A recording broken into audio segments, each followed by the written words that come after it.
আখির খোঁজ পেতেই খুশি হয়ে গেল দেবা। সম্পূর্ণ জানতে ভিডিওটিতে একটি লাইক করে দেখতে থাকো। গল্পের শুরুতেই দেখা যায় যে দেবা আর ঝিলিক দুজন মিলে ছদ্মবেশ নিয়ে চলে এসেছে আখির বাড়িতে। আর এরপরেই আখিকে খোঁজাখুঁজি শুরু করে দিয়েছে ঝিলিক। ঝিলিক তো চারিদিকে ঘরে খুঁজতে শুরু করে যদি গৌরব আর আখিকে পাওয়া যায়। এরপরেই দেখা যায় গৌরবকে খুঁজে পেয়ে গেছে ঝিলিক আর বারবার করেই গৌরবকে ডাকাডাকি করতে থাকে। কিন্তু গৌরব তো ঘুমের ওষুধ খেয়েছে। আসলে গৌরবের খাবারে ঘুমের ওষুধ মিশিয়ে দেওয়া হয়েছে, তাই গৌরব এরপর ঘুমিয়ে পড়েছে। এর মধ্যেই কুশকে জিজ্ঞেস করে যে কি আমার বউ কোথায় গেল, আমার বউ তো এখানেই ছিল। দেবা জিজ্ঞেস করতে কুশ তখন বলে আমি তো আপনার সাথে গেছিলাম, আপনার বউ কোথায় সেটা আমি কি করে জানবো। এর মধ্যেই দেবা উল্টো চাল চালে। আসলে ঝিলিক যে পুরো ঘরে খুঁজতে গেছে সেটা তো আর বুঝতে দিচ্ছে না, তাই অন্য রকমের কথা বলে দেয়। এরপরেই রেবেকার মা এসে বলে কি হয়েছেটা কি, এত চেঁচামেচি কিসে। তখনই দেবা বলে আমি আমার স্ত্রীকে খুঁজে পাচ্ছি না, আমি আমার স্ত্রীকে 1 মিনিটও চোখের আড়াল হতে দেই না, আমি ওকে এতটাই ভালোবাসি।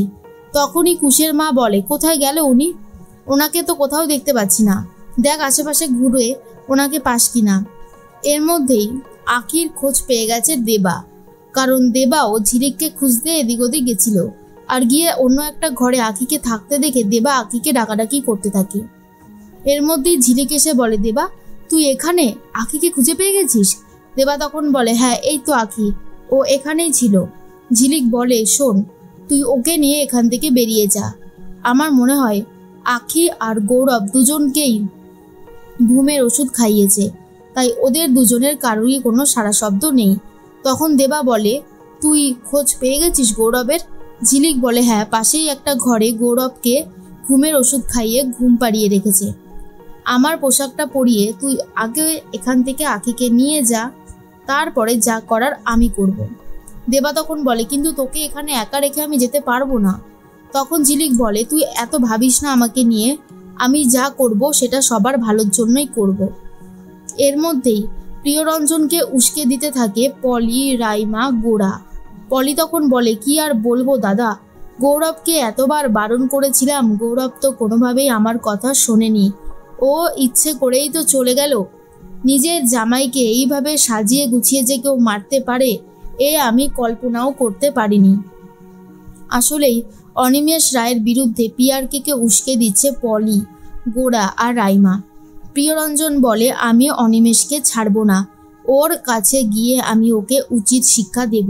রাইমা তখন বলে কিন্তু কাকামণি আপনি তো সবে জেল থেকে বেরোলেন, এখনই যদি কিছু ভুলভাল কাজ করেন তাহলে কিন্তু আপনার আবারও জেল হতে পারে।